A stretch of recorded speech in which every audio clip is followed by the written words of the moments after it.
Punishing Wall Street short sellers. The FTC's investigation of Herbalife, which occurred under the Obama administration, was the most important development and historic opportunity at the FTC since 1979. However, it was prompted not by Obama policy or regulator vigilance, or even by consumer complaints or class action lawsuits. Short sellers on Wall Street did it. The investigation happened only after 2 years of intense public pressure and media attention on Herbalife caused by a $1 billion short position taken against Herbalife's stock value by the hedge fund Pershing Square Capital Management, led by William Ackman. This was not the first time that MLM was challenged by short sellers. Convicted felon turned consumer crusader and Christian minister Barry Minko had mounted a publicity-driven attack on Nu Skin, USANA, Herbalife, and Medifast. His campaigns were fact-based and led to brief stock market plunges, followed by settlements and restoration of earlier price points. Minko revealed the vulnerability MLM incurred by taking their schemes to Wall Street.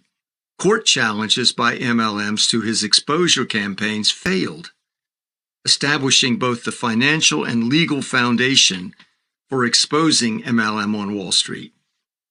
As a short seller, Ackman was in another class altogether.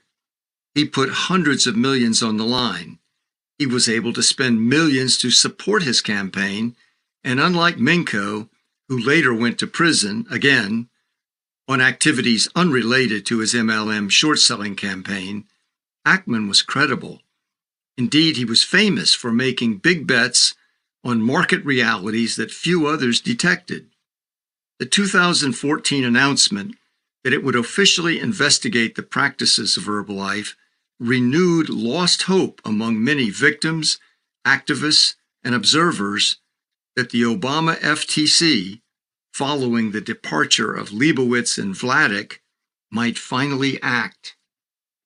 The FTC action against Herbalife marked the first FTC public examination of any large or publicly traded MLM since 1979.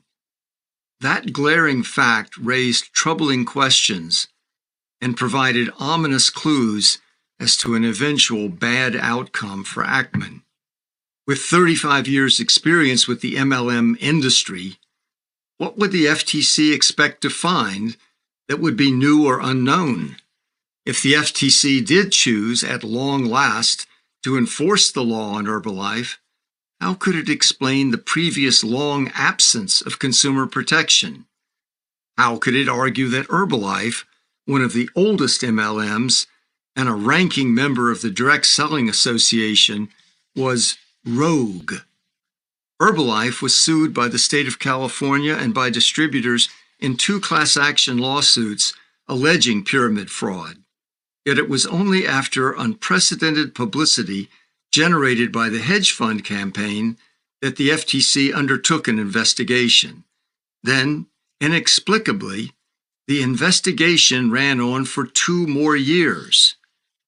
During this crucial period, as negative revelations poured out and the specter of a possible FTC prosecution loomed, Herbalife's stock price was upheld and tremendously increased by Carl Icahn and other Wall Street figures.